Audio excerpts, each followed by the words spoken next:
لو بتحب سيدنا النبي مليون في المية بعد ما تسمع كم موقف كده من المواقف الجميلة لسيدنا الحبيب هتحبه 30 مليون في المية. فياريت تسمع الفيديو ده لأنه لسيدنا النبي ولازم تسمعه. صل كده عليه واسمع يا سيدي. من أجمل وأروع المواقف لسيدنا النبي، ودي مواقف ذكرت في كتب التفسير لابن كثير وغيره. في يوم كان في واحدة الست ديت ساكنة بعيد عن مكة.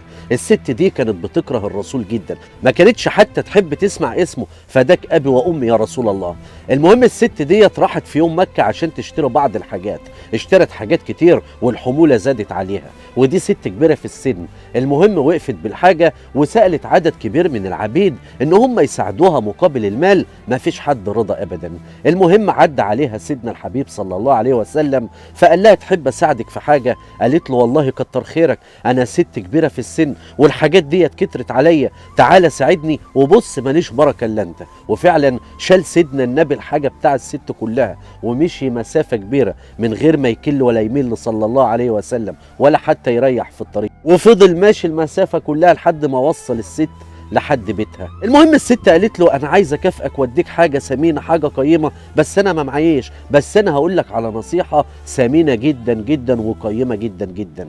في واحد في مكه اسمه محمد بيدعي وبيقول ان هو رسول من عند الله، اوعى تصدقه، اوعى تصدقه لانه كذاب وهو لا رسول ولا حاجه. عشان سيدنا النبي يبص لها كده ويقول لها ما بالك لو كنت انا محمد رسول الله. عشان الست دمعتها تنزل في ساعتها كده وتبكي وتقول له فأشهد أن لا إله إلا الله وأنك محمد رسول الله. وأسلمت الست وأعلنت إسلامها بسبب الموقف الجميل لسيدنا الحبيب. من المواقف التانية كان في راجل غريب عن مكة، الراجل ده خد شوية إبل وراح يبيعهم في مكة، اشتراهم منه أبو جهل. المهم أبو جهل ضحك عليه وما ادالوش الفلوس عشان الراجل ده يروح لمجلس قريش ويقول لهم أنا راجل غريب عن مكة وجيت هنا بيع إبل وضحك علي أبو جهل وخد مني الحاجة وما اداليش فلوسها، فيكوا حد يجيب لي حقي؟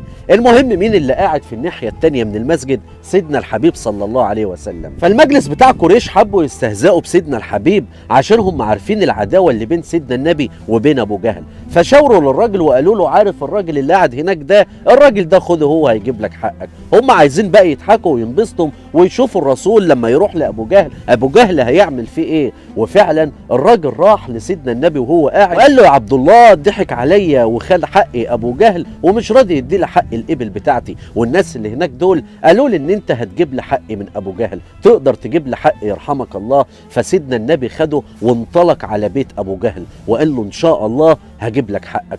راح عند بيت ابو الحكم وضرب الباب عشان ابو جهل يقول مين؟ قال له محمد افتح الباب. عشان ابو جهل يفتح الباب وتقول المقولات ان كان وشه مصفر جدا من الخوف، وقال له انت خدت حق الراجل ده وخدت الابل وما ادتلوش فلوس، ادخل وحط حق الراجل واعطيه ليه؟ عشان ابو جهل ما يقولش الا كلمتين اتنين، حاضر لا تبرح، هجيب الحاجه وهجيب حق الحاجه واديها لك على طول. فلا تبرح يعني ايه؟ يعني خلاص ما تعملش حاجه، هخش اجيب لك الحاجه اهوت وهدي لك الفلوس تديها له. وفعلا دخل ابو جهل جاب الفلوس واداها للراجل الغريب من غير ما ينطق ولا كلمه. مين بقى اللي حضر وشاف الموقف ده؟ الناس اللي كانوا في المجلس اللي بعتوا الاعرابي عشان حاطين في دماغهم ان ابو جهل هيهزق سيدنا النبي، فداك ابي وامي يا رسول الله.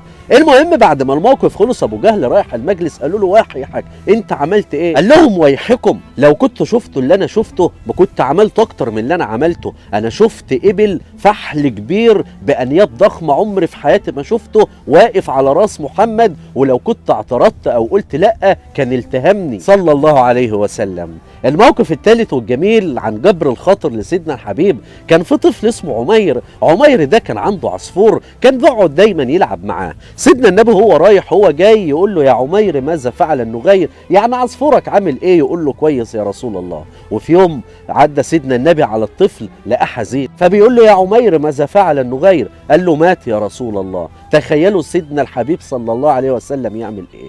يروح يواسيه ويبات معاه في اليوم ده، يبات مع الطفل عشان يواسيه ويجبر بخاطره. خد بالك انا بكلمك عن اعظم مخلوق في الوجود، خد بالك انا بكلمك عن اطهر خلق الله سيدنا النبي صلى الله عليه وسلم. فما تبخلش بالفيديو ده انك تنشره في كل مكان، ويا ريت لو انت وصلت معايا في الثانيه دي فاكيد مش هتسيب الفيديو قال لما تصلى عليه. أيها المشتاقون لنور جماله صلوا عليه وسلموا تسليما، وأشوفك في فيديو جديد.